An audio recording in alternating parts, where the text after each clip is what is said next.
Weakness isn't free. It never was. Every time you choose it, you pay. But weakness doesn't collect payment immediately. Its cost is quiet, subtle, invisible at first, but inevitable. Like a slow erosion, it quietly wears down your time, your energy, your edge. You wake up drained but can't explain why. You drift through your hours but convince yourself you're just tired. Your days blur, your mind dulls. That's the price accumulating, quietly, in the background. Every act of indulgence takes something from you, whether you notice or not. Skip the workout? You lose more than strength. You lose your standard. Scroll through distractions instead of building your focus. You trade clarity for noise. Postpone action. You forfeit the chance to sharpen yourself when it would have mattered most. And here's where weakness becomes lethal. It teaches you to lie to yourself. Not outright lies, subtle ones. I can handle this later. This isn't urgent. I'll make up for it tomorrow. But each time you soften, you're making weakness familiar. You let it in slowly, and before you realize, it has a permanent seat at your table. It never seems like a single decision will change your life, but it does. Because what you allow today shapes what you expect from yourself tomorrow. You think softness is harmless.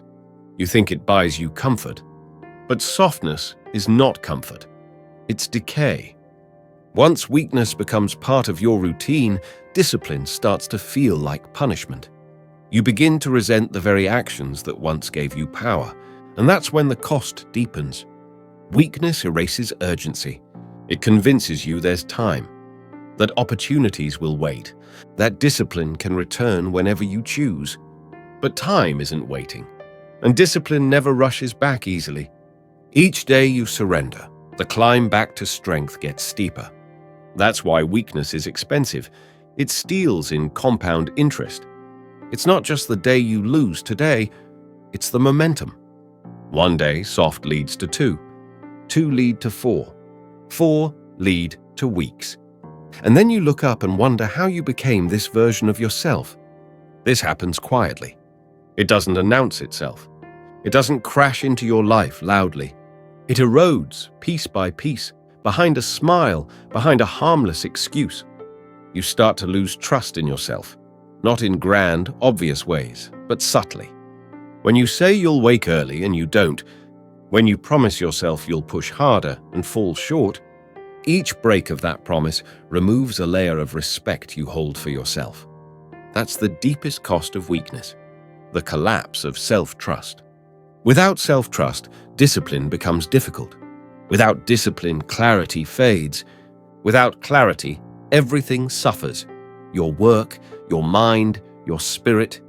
Weakness makes you a stranger to yourself. So what you tolerate today determines what becomes acceptable tomorrow. If softness becomes your default, strength feels foreign. Even small challenges seem overwhelming. Even routine obstacles feel heavier than they should. You carry that weight into every part of your life. Your confidence suffers. Your mindset suffers. You hesitate more. You recover slower. Weakness isn't isolated. It spreads. It contaminates your thinking, your actions, your expectations. And before long, you expect less from yourself entirely. It's not just your performance that declines. It's your hunger, your curiosity, your willingness to face discomfort. Weakness reduces not just your output, but your potential. That's why the cost of weakness is so high. It subtracts from your future before you even notice. It turns ambition into hesitation. It makes discipline feel oppressive. It rebrands comfort as success, when comfort is nothing but stagnation. Every day you allow weakness to guide your decisions, you trade long-term strength for short-term ease. That's not a fair trade. That's surrender. And when you look back, it won't be the big failures that hurt most. It'll be the realization that you quietly allowed this erosion to happen, one choice at a time. The skipped workout, the lost hour, the easy exit. Each of those moments carried a hidden price tag you never read. That's how weakness works. It never shows you the full cost up front, but it always collects the debt later. And the longer you wait, the larger the debt becomes. Discipline is cheaper than regret. Sacrifice today is cheaper than rebuilding tomorrow. The cost of strength is paid once, through effort, discomfort, and repetition. But the cost of weakness is paid forever, through doubt, hesitation, self-loathing, and unrealized potential. So don't negotiate with softness. Don't allow yourself to fall into its trap. Choose to pay now, in sweat, in focus, in sacrifice. Because later will always be more expensive. Weakness whispers that there's time, that you can delay. That rest is harmless. But every delay is a decision to pay more tomorrow. And every small surrender is a decision to trust yourself less. Your future is built on how you handle this moment, this decision, this test. Weakness costs everything, but so does discipline. The difference is discipline gives everything back with interest. The cost isn't avoidable. The question is simple. Who will you pay? Weakness or discipline? Weakness doesn't just linger. It mutates. Once it's present, it adapts itself to your environment. It begins by convincing you you're fine, that your struggles are normal, that everyone feels tired, distracted, uninspired. But weakness isn't simply about laziness. It's deeper than that. It's a quiet surrender to anything that takes less effort. It's the unconscious slide from discipline into drift. That slide happens so slowly you almost celebrate it. You tell yourself you're finally relaxing more. You convince yourself you're learning to be gentle with yourself. You start repeating ideas that sound compassionate, but hollow. You can't be hard on yourself all the time. Balance matters too. But deep down you know it's a disguise, because true balance requires strength to hold both ends, and weakness has already dissolved that strength. When weakness takes root, discipline begins to feel like punishment. The very behaviors that once gave you pride now feel heavy. You dread early mornings, you avoid challenges, you fear discomfort. And here's where it becomes dangerous. Weakness rewrites your standards. What used to be the minimum becomes good enough. What used to feel effortless now seems heroic. You lower the bar quietly, not because you can't rise, but because you no longer believe you should. Your mind becomes softer without your permission. Your tolerance for discomfort shrinks. You avoid friction, avoid hard conversations, avoid hard decisions. You rationalize this avoidance, but it costs you. Each decision made in softness weakens the mental framework that once made you dependable. Your word carries less weight, even to yourself. This erosion of standard is the true cost.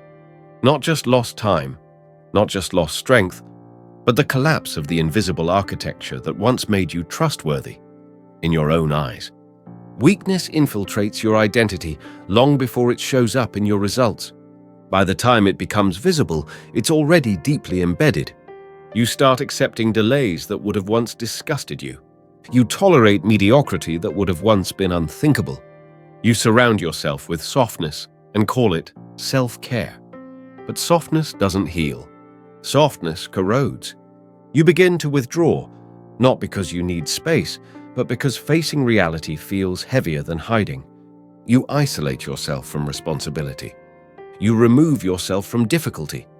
And this isolation feeds weakness further. Soon you stop chasing progress entirely. You replace growth with comfort. You trade momentum for stillness and convince yourself you're resting. But resting without work is stagnation. Recovery without strain is laziness in disguise. And this cycle deepens with every day you avoid the hard path. Weakness makes you fragile, not just physically, but mentally. Suddenly, everything hard feels impossible. Every challenge looks larger than it is. You break faster, you give up sooner, you hesitate longer. This fragility infects every corner of your life. You lose your grip on discipline, you lose faith in your ability to endure discomfort. And once you lose faith in yourself, the world loses faith in you too. That's the hidden law. If you don't respect your own strength, no one else will. Weakness makes you a poor student, a poor friend, a poor competitor, a poor leader, even over your own life. And it does this without violence, without force, just quiet erosion. By the time you realize it, your standards are in pieces, your time is wasted. Your mind is dull, your pride is thin. This is why weakness costs everything. Because it doesn't stop at what's convenient. It takes what matters most, your identity. When weakness becomes a pattern, you stop trusting yourself to execute. You hesitate before every decision. You second-guess yourself into paralysis. You wait for clarity that never comes. You seek motivation but find none. Because motivation doesn't visit the house where weakness lives. Discipline becomes alien. It feels impossible.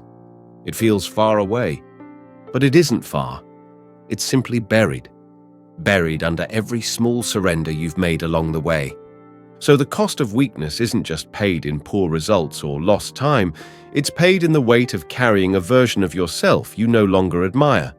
You stop making promises to yourself because you know you won't keep them. You stop setting goals because you know you won't reach them. You retreat further into comfort, but that comfort turns bitter. It feels hollow because it is hollow.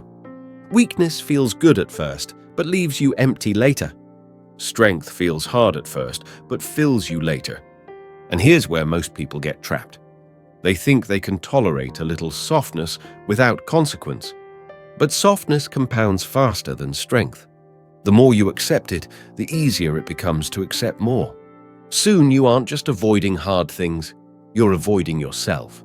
You avoid mirrors, you avoid accountability. You avoid your own reflection because you know exactly what you've become. The cost of weakness is everything, because once it becomes your identity, you lose access to the tools you need to rebuild. Self-trust disappears, discipline fades, clarity dissolves. Without those tools, everything becomes harder, even recovery. That's why you can't afford to allow weakness to linger. You must fight it now, not when it's convenient, not when you feel ready. Because every delay increases the cost, and weakness always collects payment in full. Discipline is cheaper today than regret tomorrow. Effort is lighter today than rebuilding your life later. Sacrifice now prevents devastation later. So protect your mind before weakness rewrites it. Protect your time before weakness fills it. Protect your standards before weakness lowers them. You aren't just protecting your habits, you're protecting your future self. And your future self is watching always. It knows what you're allowing today. It knows what you're avoiding. It knows what you're excusing. And one day, that future self will either thank you or resent you, because you're setting the price right now. Weakness doesn't leave quietly. It becomes part of your decisions, your patterns, your instinctive reactions. At first, it disguises itself as harmless, a missed commitment here, a compromise there. But by the time you recognize it, weakness has already rewired how you think and behave. When you live in weakness long enough, even the smallest tasks feel heavy. Simple problems seem complicated. Minor challenges feel overwhelming. And here's the brutal truth. Weakness punishes more than your results. It punishes your potential. You become smaller than you could have been. You withdraw from opportunities that would have shaped you. You avoid situations that require courage and strength. Every retreat moves you further away from the person you're meant to be. It doesn't just cost you today. It locks you into a cycle where you stop expecting more from yourself. Weakness distorts how you see yourself. You stop viewing yourself as capable. You adjust your goals downward to match your shrinking confidence. You lower your standards and convince yourself it's acceptance. But acceptance isn't peace when weakness is writing the narrative. It's quiet resignation. That's why the cost of weakness is total.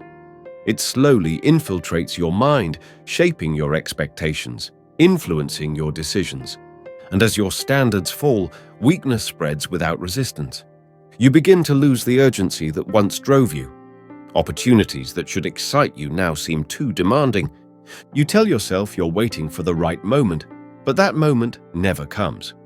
Weakness convinces you that you can delay endlessly, but reality doesn't wait. When adversity arrives, and it always arrives, you discover you're unprepared. Weakness doesn't train you to meet hard moments, it trains you to avoid them. So you try to summon discipline you never built. You try to summon strength you neglected to earn. And that's when you feel the true price. You aren't ready. You aren't sharp. You aren't capable. This is why discipline can't wait. You build strength before the test comes, not after. You fortify your mind before life demands it. Weakness quietly accumulates a debt that must be paid later. Every easy decision, every indulgence, every avoidance adds interest to that debt. And the interest rate is cruel. The longer you delay, the harder it gets to rebuild. The softer you allow yourself to become, the heavier every future step will feel. That's why softness isn't harmless. It seems harmless today but extracts a heavy price tomorrow. Understand this clearly. You are paying whether you realize it or not. You pay through effort now, or you pay through suffering later. Effort today is an investment. Avoidance today is a trap. Strength pays you back with growth and progress. Weakness leaves you bankrupt when it matters most. This is the economy no one teaches you about. Most people think comfort is free. It isn't. Comfort is one of the most expensive things you can buy, because it disguises itself as harmless while quietly draining your future. You either choose discipline now, or you'll be forced to pay with regret later. There's no escaping the price. Weakness urges you to wait. It urges you to delay. It tries to convince you that you'll feel stronger tomorrow. But you won't. Weakness never makes the future easier. It makes it harder. And by the time you recognize the cost, it's too late to go back. You can't reclaim lost time. You can't recover potential that was never developed. You can't get back the discipline that was never practiced. And self-respect? Once it's lost, it can only be rebuilt slowly, painfully, one hard decision at a time. The longer you avoid paying the real price, the more expensive it becomes. And weakness always collects its debt in full. So act now. Harden your standards before they erode further. Reclaim your focus before distraction becomes your default. Protect your discipline before weakness becomes your pattern. Your future self depends on what you allow today. Every small act of discipline is a declaration you're no longer available for softness. You're no longer tolerating weakness. The world doesn't care how you feel about it. It rewards strength because strength can endure, can lead, can protect, can build. Weakness has no place in that equation. Weakness can't endure. It can't protect. It can't lead. And when responsibility arrives, weakness collapses under its weight. That's why the price is so high. Because weakness doesn't just ask for your comfort or your ease. It quietly takes your confidence, your courage, your clarity. And when those are gone, everything becomes harder. So move now, not tomorrow, not next week. Not because you're falling behind, but because you can't afford to slip further. Discipline isn't punishment, it's preparation. Effort isn't suffering, it's self-respect. And struggle isn't pain, it's the sharpening of your edge. Weakness costs everything, but discipline builds everything. There's no way to avoid paying. The question is, will you pay with effort today or with regret tomorrow?